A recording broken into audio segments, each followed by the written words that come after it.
안녕하세요. 맥킨의 지혜투자 클럽입니다. 셀트리온. 자, 글로벌 빅파마들이 ADC 관련 플랫폼이라든지 기업들 인수 관련되는 부분이 작년에 이어서 올해도 그냥 매섭죠. 하이자가 55조를 투자했고 머크가 30조, 최근에 에브비가 또 13조를 투자했는데요. 셀트리온도 익수다 쪽이나 피노바이오 관련되는 부분이 신약 관련되는 부분에서 기대를 하고 있는데 이 부분 같이 한번 살펴봐 드리도록 하겠습니다.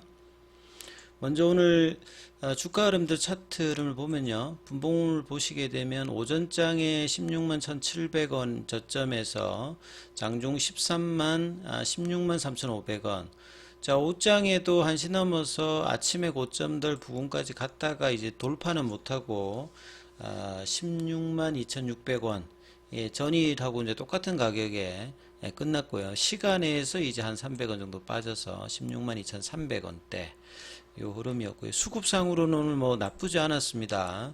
이 프로그램 쪽하고 외국인 쪽의 어떤 매수 물량들이 유입이 되었는데요.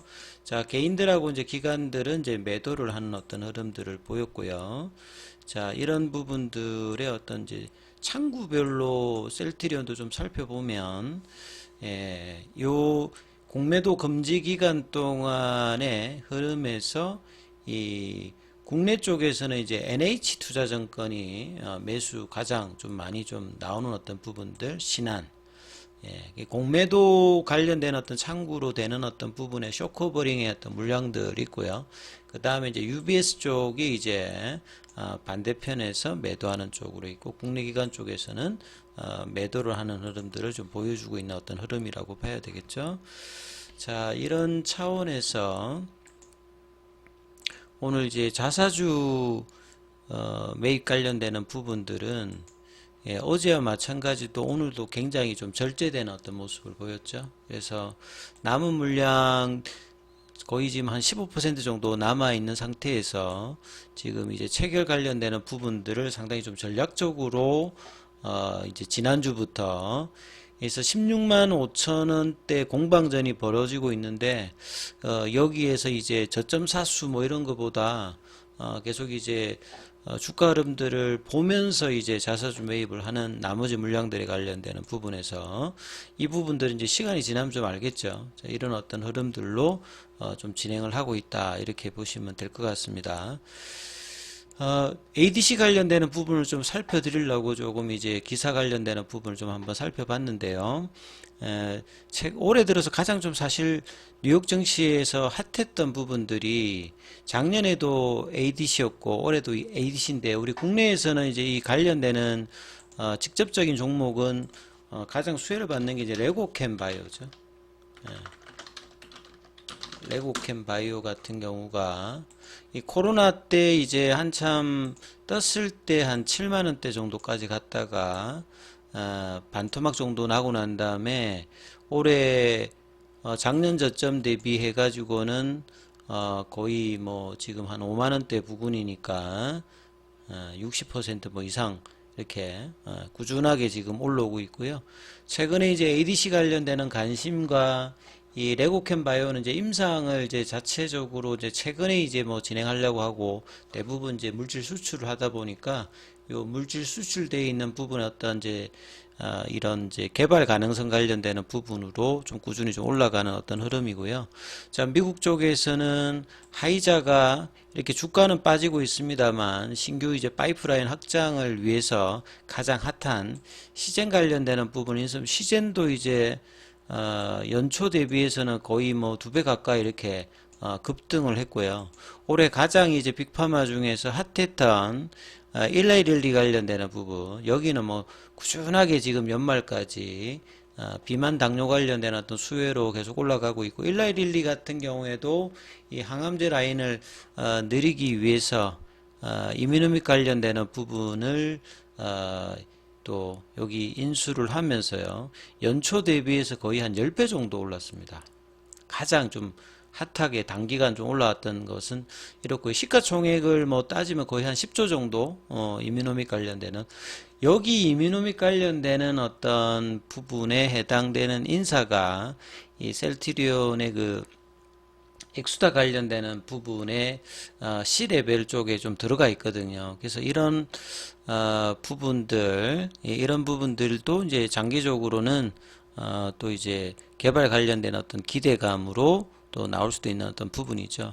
자, 요런 어떤 흐름들이 ADC 관련되는 부분에서 경쟁이 이제 뭐 과도하게 이제 최근에 불고 있는 거는 결과적으로 이제 이 다이치 쌍큐하고 아스트라제네카가 이제 공동 개발한 이 허투 양성 유방암과 위암 치료 목적으로 했던 이 ADC 항암제 N2 관련되는 부분들이 상당히 이제 개발에 요게 2세대거든요. 요게 이제 성공을 하면서 작년부터 ADC 관련되는 부분의 어떤 투자들이 급증했고 이 부분들이 올해까지 이어지면서 향후에도 계속 이제 투자 관련되는 부분이 나올 것 같습니다. 일종의 바이오 베타이기도 하고 플랫폼 기술이기도 한데요. 그래서 이런 이제 빅파마들이 이제 많이 이제 투자를 하고 있는 부분들은 기존의 어떤 항암제의 한계를 좀 극복할 수 있고 특히나 이제 면역 항암제 관련되는 부분을 가지고 있는 회사들 입장에서는 반응률을 올린 어떤 패턴으로 또 ADC 관련되는 활용이 높기 때문에 상당히 이제 이 시장 자체가 계속 이제 성장하는 어떤 흐름이다 봐야 되겠죠. 이게 뭐 기존 자체는 이제 그림으로 보게 되면 네이처지에 나와 있듯이 이게 이제 기존의 그냥 항체죠. 항체는 이제 항원하고 이제 결합하는 특이성을 가지고 있는데 이제 타켓 이제 안티젠 그 암세포의 항원을 찾아 들어가는 어떤 부분인데 여기에 이제 1세대, 2세대, 3세대 이렇게 변하면서 예전에는 이제 항체 부위에다가 그냥 무차별적으로 이제 이렇게 링크라고 하는 거 일종의 이제 달고 가는 거죠. 여기 이제 사이토톡신 관련되는 세포독성 항암제 굉장히 이제 효과는 좋은데 무차별적으로 하기 때문에 부작용이 심하잖아요. 그래서 요걸 항체에 달고 가서 이 암세포의 항원이 있는 쪽에 들어가서 이 항체의 성질 중에서 그 표면을 뚫고 들어갈 수가 있거든요. 뚫고 들어가서 안쪽에서 이제 링크하고 이 세포독성 항암제가 분리되면서 이제 정밀 타격을 하는 형태죠. 그래서 이게 개념상으로는 상당히 뭐 이점이 있는데 과거에는 이 링크 기술이 좀 떨어져 가지고 중간에 이제 이 세포독성 항암제가 터져서 이제 부작용이 많이 나온다든지 그 다음에 이제 암세포 안쪽에서 정확하게 이렇게 분리가 돼야 되는데 요런 게 상당히 이제 기술 개발이 좀 쉽지가 않은 어떤 부분이 있다 이렇게 이제 평가를 받는 게 이제 ADC 쪽이죠.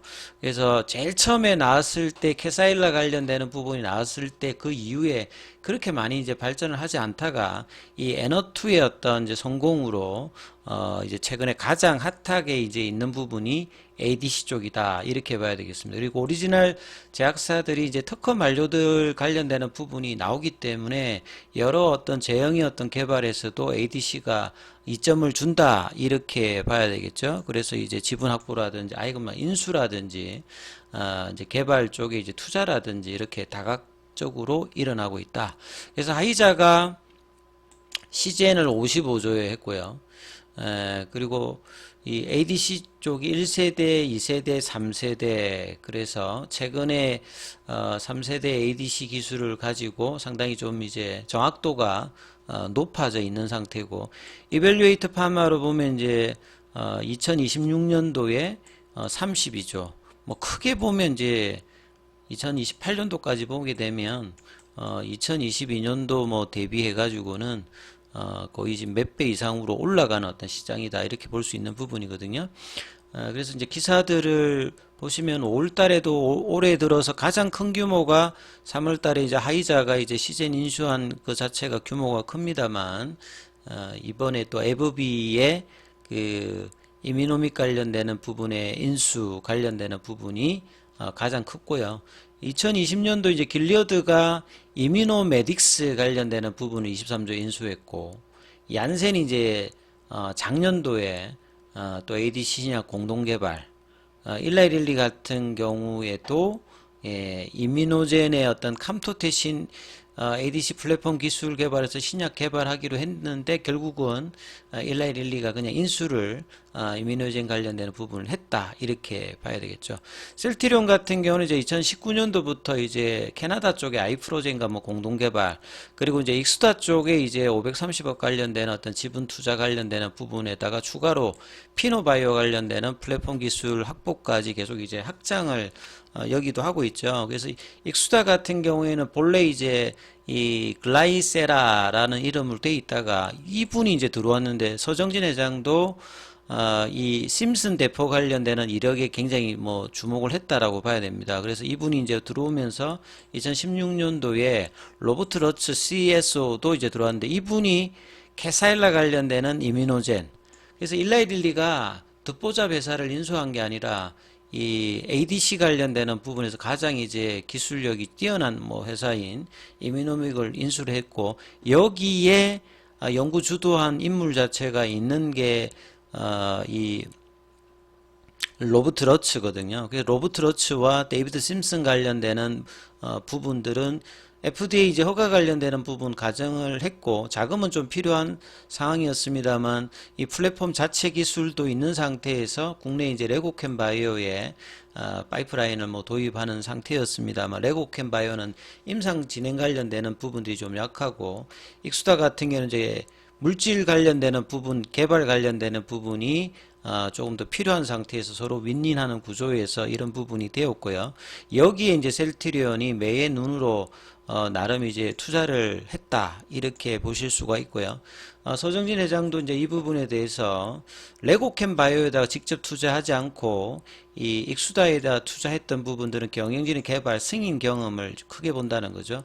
이 로버트 러츠라든지 이제 심슨 대표가 이 FDA 인허가 어떤 경력을 가지고 있는 캐사일라의 R&D 이제 원개발사 이런 부분들을 좀 높이 파서 높이 사서 이제 좀 투자를 했던 부분이니까 신약 관련해서 가장 중심에 서 있는 것 중에 하나가 셀트리온도 ADC입니다.